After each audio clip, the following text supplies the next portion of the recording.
Welcome back to the Frugal Gardener's Garden. I'm the Frugal Gardener, and boy, so much is going on since the last time I have had a chance to talk to you guys. There's an old saying, be careful what you wish for. Back, I guess a week or so ago, we I felt like we were in a drought because we were getting little to no rain. And I guess you could say my prayers have been answered because it's been raining ever since. It's rained pretty much every day in the past week. So it's a mixed blessing because everything is taken off up here. You can see this is the spinach. There's so much that's been happening. I decided to give you guys a full tour of this garden, which is my mini food forest. There's still things happening outside I'm not going to go into today, but man, oh man. So as I was saying, I'm the Frugal Gardener. I garden in Zone 7A, that's in West Virginia. Been gardening my whole adult life. This is my 10th anniversary on YouTube, and there's so much going on that I might have to divide this into two parts. Before this video is over, I'm going to show you guys what you can do with your corn cobs. Yes, you don't have to throw them away. There is a couple of uses for them, but I'm going to focus on one primary use today. And also have this cup turned around because I told you guys that in every episode for the next couple of weeks, I'm going to show you something new and completely different that I've never grown before. This is something that my good friend Pat told me about last year. She tried it. She liked it. That's good enough for me. So I'm going to give it a shot. And also a little bit of news, a little update. I am bringing back gardening with your children. Your children are, well, here in West Virginia, I believe the children are out. If they're not out, they're going to be out in a day or two. And the rest of the country will be getting out soon if they are not already out. I know Philly gets out in June. So this is kind of a preview. This is one of the things that I'm going to be growing this summer, that I'm going to be planting and hoping that you guys plant with your children.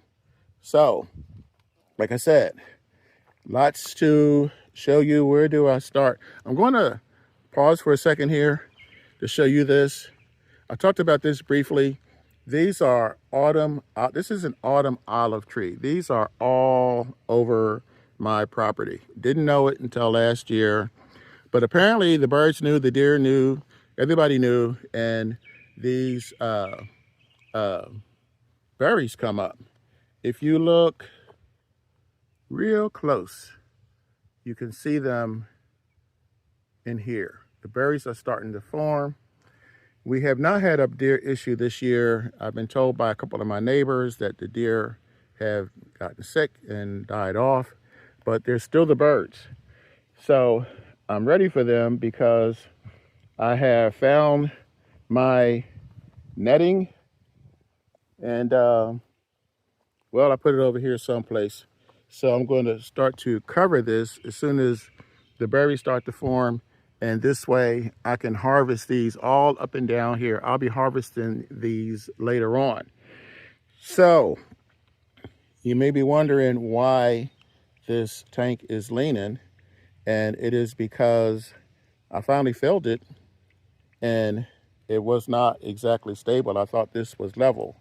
So I'm going to have to prop this up. I'm going to have to shore this up with another brick or rock or something to keep this thing from tilting over. This was supposed to go up here. As a matter of fact, it was. This is my little fountain. This was part of my master plan to get this to attract the bees and the birds and the butterflies. This is the new one. So I'm going to probably exchange this for this because obviously new is going to work better. And I may take this one and put it way down the other end of this 40-foot long garden. So as I said to you guys earlier, not sure how many guys are in for the first time, this entire space was by design. This water, and I'll show you how I got this water up here from over here. I'll insert that video. And this, these wood chips, this mulch is the walkway. The frugal son-in-law put this in for me, and I'm going to have to add more to it. The main, I won't say the main focus, but what I was really going for is to plant around these edges here where these flowers are. All this has to be dug up. So I would say this is about 90% functional because I got everything else done. Things don't always work out the way they are planned. I had a neighbor that was supposed to lend me a larger tiller. Didn't happen. It's okay, I roll with it. I'm going to do this a section at a time. I may not even do this whole perimeter this year. I am going to focus on this area first, this quarter. This is going to start tomorrow. I'm going to finish digging all this up. You can see where I started. And I'm going to add the mulch. I'm going to add the manure. I'm going to add compost. And we'll go from there. So I'm going to start down this end. This is lettuce that took its time. And now it's starting to come up. There's actually 2 of these. There's the other one. I should mention to you, this is also a follow-up from the previous video where I broke down and bought this guy. You can see the temperature in this soil now is around 80 degrees. So just to give you guys a quick refresher, I brought this because I kept planting, and what would happen is it'd be nice for a couple of days, 80s, even in the 90s. Wasn't even spring or barely into spring. And then it would get cold. Seeds would die. I would plant again, and it was wash, rinse, repeat. So I decided to do a lot of starters indoors and just use this. It wasn't even $10. So I finally got this, and of course now I don't need it because it has finally warmed up. Now this is self-explanatory. This is my fig tree. I did lose a fig tree last year, so I'm not too crazy about that. But this is doing well. Obviously, this is going to have to be moved. These are peas. So I have 3 of these. This is the one that I think I planted first. I'm going to end up stalking these. And as I said, this is the companion to this. So we have lettuce here. We have lettuce here. I have spinach down the other end. Moving on, this is something that I'm really proud of because I grow potatoes every year. And this is how they usually come out. As a matter of fact, this is better than normal. I overdid it, which I sometimes do. I put 5 potatoes in here when I knew good and well I should only put 4. So they may not come out as big because it's a bit crowded in there, but it is what it is. Another 2 weeks, this will be 2 months old. Takes about 3 months for me to grow these potatoes. So I'm right on track. It's looking good. This is the star of the garden right now. So this is his little baby brother or baby sister. This is, these are Kenneback potatoes, and obviously they're growing inside a grow bag, which is exciting for me because this is something that I can move around. This is something that I can't move around. So if I need to in the future, I'll probably plant more of these so that I can move them to wherever I want them. This was a redo. This was supposed to have been carrots. If you look closely, you won't see carrots, but you will see tomatoes. I have so many tomatoes this year, so many tomato starters this year. Here's a tomato, 2 tomatoes. I try to limit these to 2 tomatoes, which is another first. I have not grown tomatoes in a grow bag before, so we'll see how that works. These are 10-gallon bags, and I know you can grow them in 5-gallon buckets, so if you can grow them in 5-gallon buckets, then why not?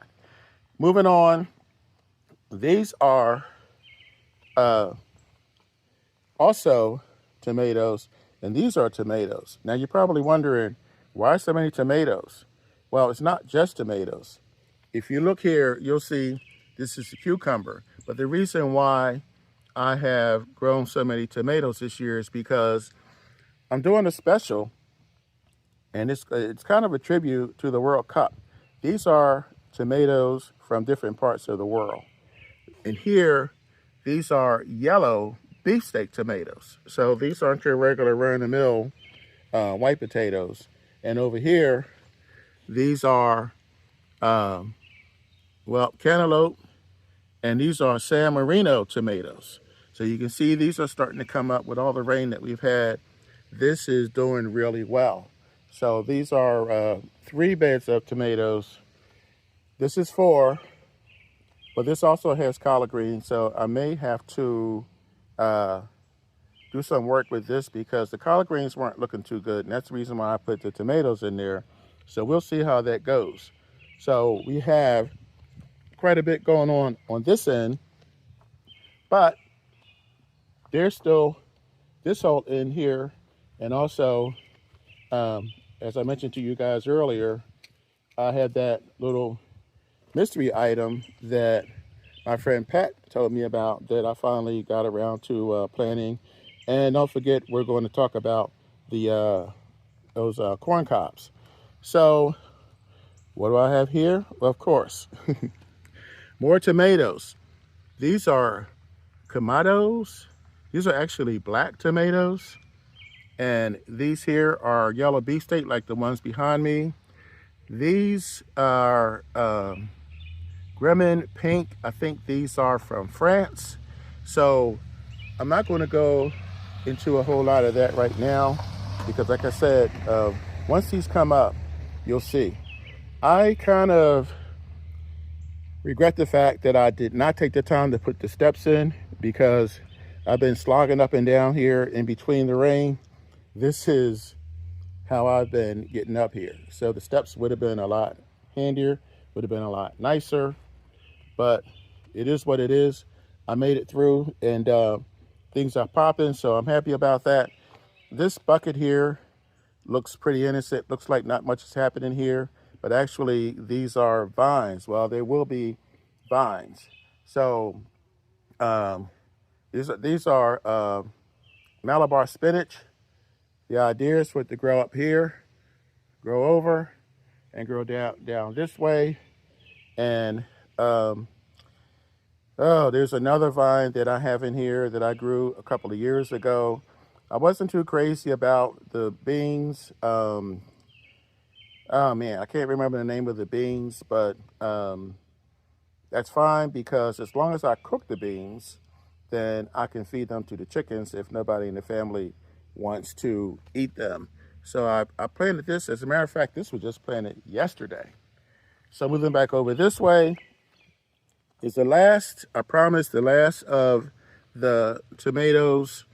And you can see these are, I'm really excited about this because these are what you call travel tomatoes. I've never seen a tomato like this before. I'll be so happy when these come up because these actually grow in sections. You can actually pick them off a section at a time and it doesn't harm the rest of the tomato. This is amazing. So I am going to baby this and see if I can get a decent harvest out of this. And this is the second yellow tomato. So that's what we have over here. This is my I believe this is my grapevine. This is either grapes or blueberries, but I believe this is my grapevine. I'll double check on that, no worries.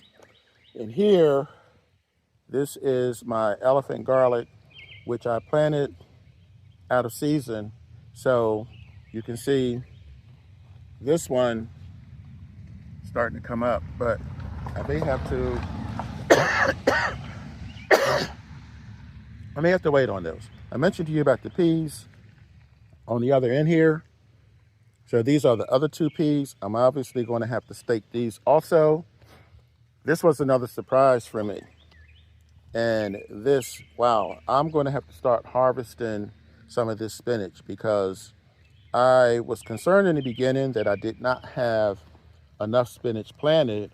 But again, the rain kind of helped me out, and you can see what's happening here. I'm going to harvest some of this and give it light 4:15. So this is about a month. This came up pretty quick. So I'm real happy with this. I think I might have skipped over here. These are pole beans. Pole beans, pole beans. This was for, looks like, I can't tell from that one, but there's one over here. 423. So these are planted at the same time. These are going to wrap around. I just put this in. So these are going to wrap around.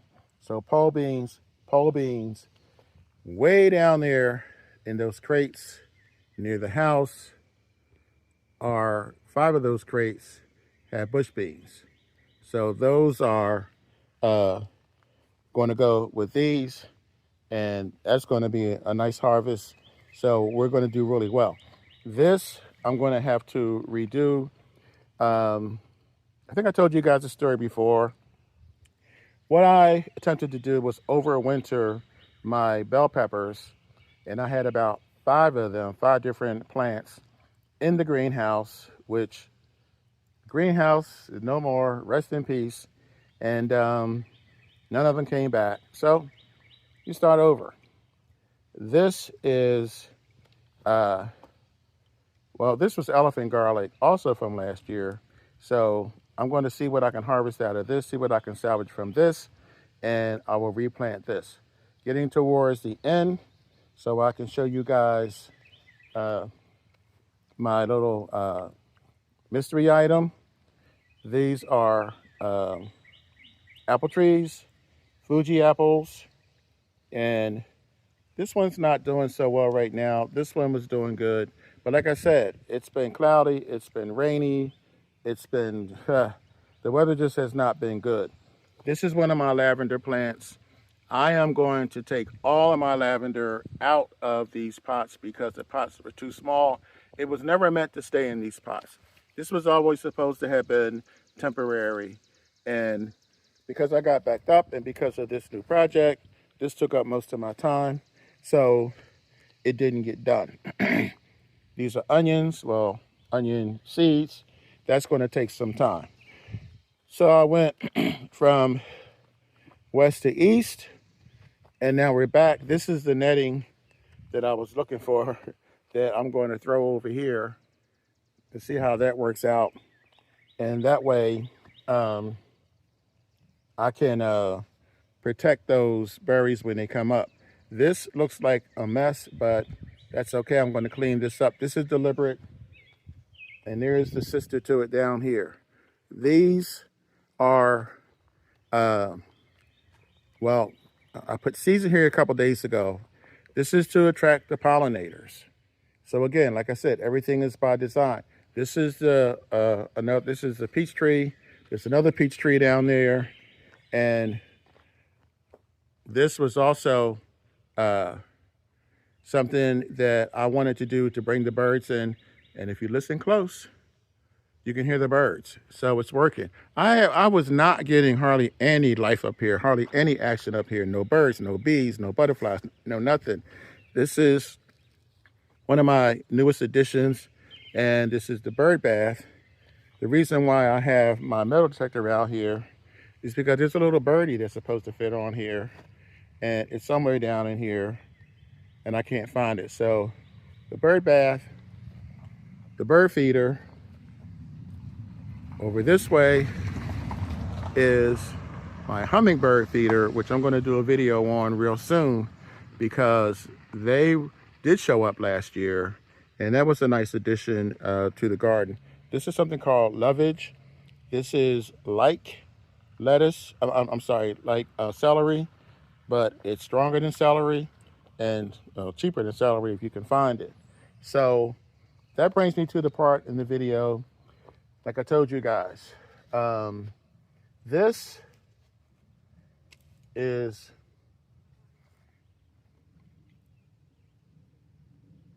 cucumber lemon.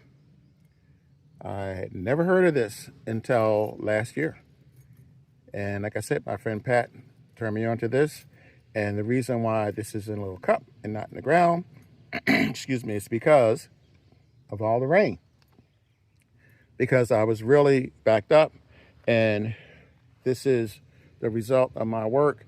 It doesn't look as neat as it should because I have not tended to the outside areas, but I am happy with the progress because spring is here, things are growing, progress is being made, and it looks like this is going to pay off. We're going to have a great season. This is not really a cucumber, getting back to this over here, but it only takes about 2 months for these to grow. So I'm going to keep this in here for a week or two, and then these are going to go into the ground. So I'll keep you guys updated on this. Also, like I said, these are just flowers, pollinator flowers. Those seeds in here are the same seeds that I'm using over here. Yes, I had to cover it because, again, I guess you can follow the sun to be careful what you wish for. I wanted the birds to come back. The birds are back, and the birds don't care. They don't care whether they get their seeds from there or whether they get their seeds from here. These are way more expensive, and I planned this out pretty good. Last year, I tried to do a little too much. I was too ambitious and tried to do the whole front area here, which is, like I said, 40 acres, 40 feet.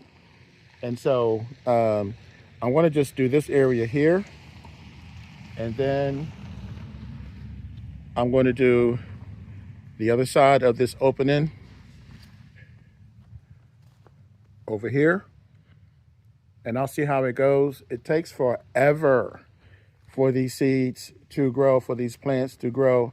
I took my time selecting the proper flowers that are supposed to be deer resistant and supposed to be rabbit resistant, and they're supposed to be perennial. So we'll see how it goes. And the reason why I decided to put a few here is so that I can move these around and hopefully draw more of my friends into my garden this year. So, okay, here we are reaching the end of the video. And we talked about the peanuts, we talked about the lemon cucumber, we talked about the thermostat. Now, this is the one thing that every couple of years I kind of remind people that every part of the corn can be used. You can obviously eat the corn. You can compost the husk. You can use the silk to make tea from. And so that's, 3 out of 4. And then they throw these away. People generally don't compost these because they take forever to compost, forever to go away. I think I just saw a hummingbird. Well, that may have been a butterfly. At any rate, here's what I do with mine, and hopefully you will do with yours. I use these as filler. I put these in the bottom of my containers. I don't have a container handy, but you can use these as fillers, especially if you have a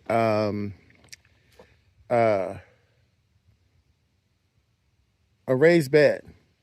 I see all these videos, all these raised beds, and you see all these people, they're going out spending all this money to buy soil to fill the beds, and then you see in some videos where they're like, okay, well, you can put in branches, and you can put in logs, if you can find that, that's great. If you have the stamina, if you have the muscle, if you have the time, that's great. This is not going to completely take care of that problem, but it will partially take care of that problem. And there's a small amount of nutrients still left in this. Not really a whole lot, but you can get some nutrients out of this. This is going to break down. I actually researched this, and it said, oh, this can break down like in a year. No, I've been doing this for a long time, and I don't know what part of the country or world these people live in, but it takes years, plural, for this to break down. This is something that I probably should have put in here, but I didn't. I left this for last because this was the last thing I planted. This was in between the raindrops. Came out here yesterday. This is dinosaur kale. So these are my star pots here, but this is a close second. So my dinosaur kale is going to come up in here, and I just noticed that the beans are starting to come up already in my my pole beans. There's a couple in there. You can see the little white ones growing up in here. So that's a good sign. So that's what you can do with your corn cobs. You can, yes, you can compost them. It's going to take a long time. Yes, you can use them. My suggestion is more so to put them in the bottom of your pots. Like if you have a container like this, at the bottom or near the bottom. But there's another usage for these. And the second usage is actually drainage. A lot of people, speaking of which, here's a perlite I added an extra syllable in there, that people use for drainage in their garden, which is good, but this is free. You've already paid for the corn, and basically you throw these in there, you throw this in the bottom. The rest of it, if you're using it for filler, it doesn't have to be on the bottom. But if you're using it for filler, yes, I'd put them on the bottom, and this will keep your soil from compacting on the bottom. You put 4 or 5 of these in there, depending upon the size of what it is you're growing. So that wraps things up for this episode. I still have not that much left to do. I have to set up my drip irrigation. That's going to go straight down here, and it's going to go as far as I can get this to go. Well, up to here. Obviously, I cannot cover over here. So from here on up, that and planting, I'm going to be planting melons in here. And I also have corn that I want to plant over here. It's a possibility that this end may not get worked on this year because we're just a couple of days away from June, and it just may not be feasible for me to get everything in, especially with all the work that we still have to do. The rain really slowed me down, but I'm not deterred. I'm still going to get everything planted that I want to get planted. I may not just get as much, and it just may not be harvestable as early as I would like, being that we are 1 week away from June. So that's it, guys. Thank you for your time. Thank you for your patience. Thank you for watching. Please share this video with your friends, neighbors, relatives, coworkers, and repost it. Yes, I appreciate it if you repost this and like. Also, post your comments. You know, I said this all the time. I read every comment and I respond to every comment. And if you guys have any suggestions, I'd like to hear them. Put those in the comments also. I am the Frugal Gardener. Remember, when you grow your own food, you'll always know where it comes from. I'll catch you guys on the flip side. Enjoy the rest of your day.